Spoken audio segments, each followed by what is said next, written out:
What we are waiting for must already have begun in us. In the name of the Advent Lord, whose coming we await. Amen.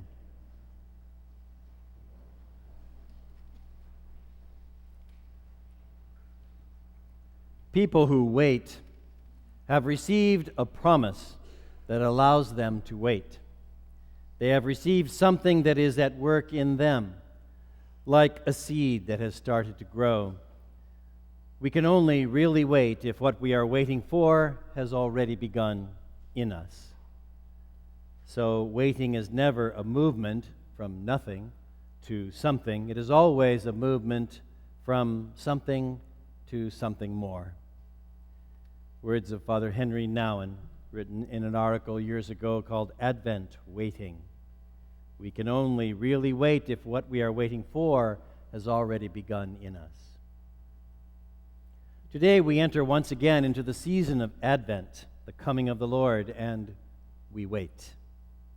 We wait with expectation, knowing that the Lord has already begun in us. But we wait. Life had already begun in our daughter Kathy, who also knew after a short wait that she was carrying a boy within her. We were all waiting for November 26th, the due date. But 2 weeks ago, Kathy called from San Francisco to tell us that the doctor had decided to induce labor 10 days early due to the threat of something called preeclampsia. And so we began to wait, but at a different level. We waited with joy, we waited with expectation, but as labor moved beyond 40 hours, we also waited with nervousness, actually with fear. Fear is generally involved in waiting to know if she got my letter and how she would respond.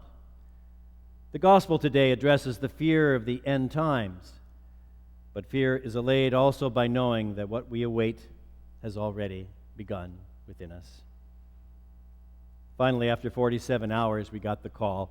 Samuel Zev Green had arrived. Waiting.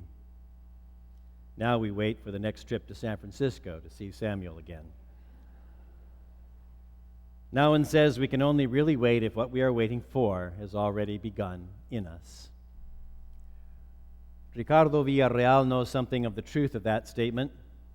2 years ago, close to this Advent time of waiting, Ricardo was in a field hospital in the middle of the Atacama Desert near Copiapó, Chile. You can still find a video of him on the internet holding up a red plastic bottle cap. That was his ration of canned tuna. That was all he got to eat every day, trapped in a Chilean mind that had caved.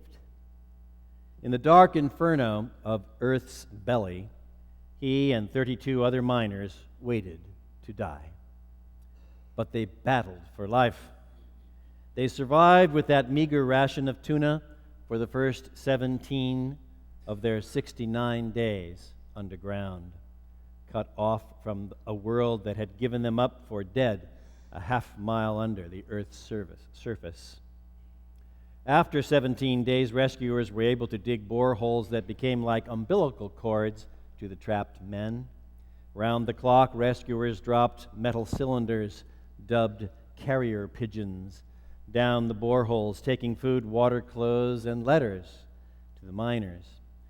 It took another 40 days, but the rescue had already begun in those miners, and the waiting made sense until they were rescued on the 69th day. Theirs is very much an Advent story. It is one that can lead us to reflect upon our priorities and the things that we are willing to wait for in the midst of all the December things that we have to do. The Advent element of the story is not in the miners' rescue, but in what they did during those 68 previous days to successfully endure their entombment. Those 33 men made a deliberate choice about how to live, turning their nightmare into a challenge by forming a mini-society and dividing their labor based on each person's skill.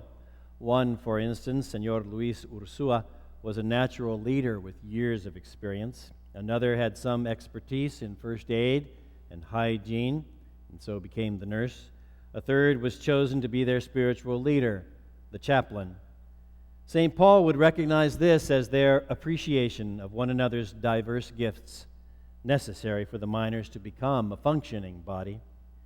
By becoming such, they offered the mutual support they needed to renounce their individual panic and despair, identify tasks, and become a community. Before this experience, the miners had not been particularly religious types, but they learned in this circumstance how to pray together for God's mercy. And more than that, what appears to have happened is that they developed a religious life of real substance. Their religion was not about abstract, formal ideas concerning the nature of God and the human soul.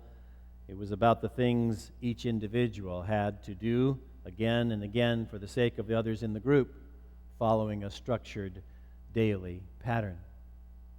And apparently without exception, as they tell it, each man was bound by a commitment to God as they had known him to that point, and as they came to know him in this amazing experience, and what became very much a religious bond to each other. By doing this, the miners teach us an essential Advent lesson as we await the Holy Birth. We are called to care about our neighbor's well-being. What the miners were waiting for was communion, to be with those they loved and to be able to care for them. But what they were waiting for had already begun in them. They were in communion with the men around them in the darkness of the mine shaft. It's an essential part of the waiting, becoming aware that what we await has begun within. As Nouwen said, we can only really wait if what we are waiting for has already begun in us. Waiting is always about moving from something to something more. So Christmas has already begun in us. That is the message of Advent. That explains the change in the spirit of the Advent season, which used to be a penitential season, not unlike Lent. But since the changes in the liturgy brought about by the Second Vatican Council and moving on to most Christian religions, we have come to see Advent as a joyful season of expectation. We have come to recognize that we can only wait if what we are waiting for has already begun in us. Advent prepares us for God's surprise and joy. This is what it did for Nelson Mandela, who spent 27 years, 10,000 days and nights, as a political prisoner in South Africa. During this waiting time, the revolution was shaping. The waiting was possible because something had already begun in South Africa. Discontent with apartheid was brewing in the soul of a country. 27 years of waiting and wondering, 10,000 nights of loneliness and separation, 27 years of deprivation. But in that waiting, strength and focus, vision and determination were forged so that when the apartheid system fell, Mandela emerged to preside over a free nation. He says, "It was during those long and hungry years that my hunger for freedom of my own people became a hunger for the freedom of all people, white and black. I knew as well as I knew anything that the oppressor must be liberated just as surely as the oppressed." The waiting itself prepares us for the angel chorus announcing the birth. Without the waiting, without the Advent, our hearts are not sensitive and our appetites are not ready. Welcome to Advent. Welcome to this time of preparation and waiting. Christmas is God's present response to the cry of our hearts.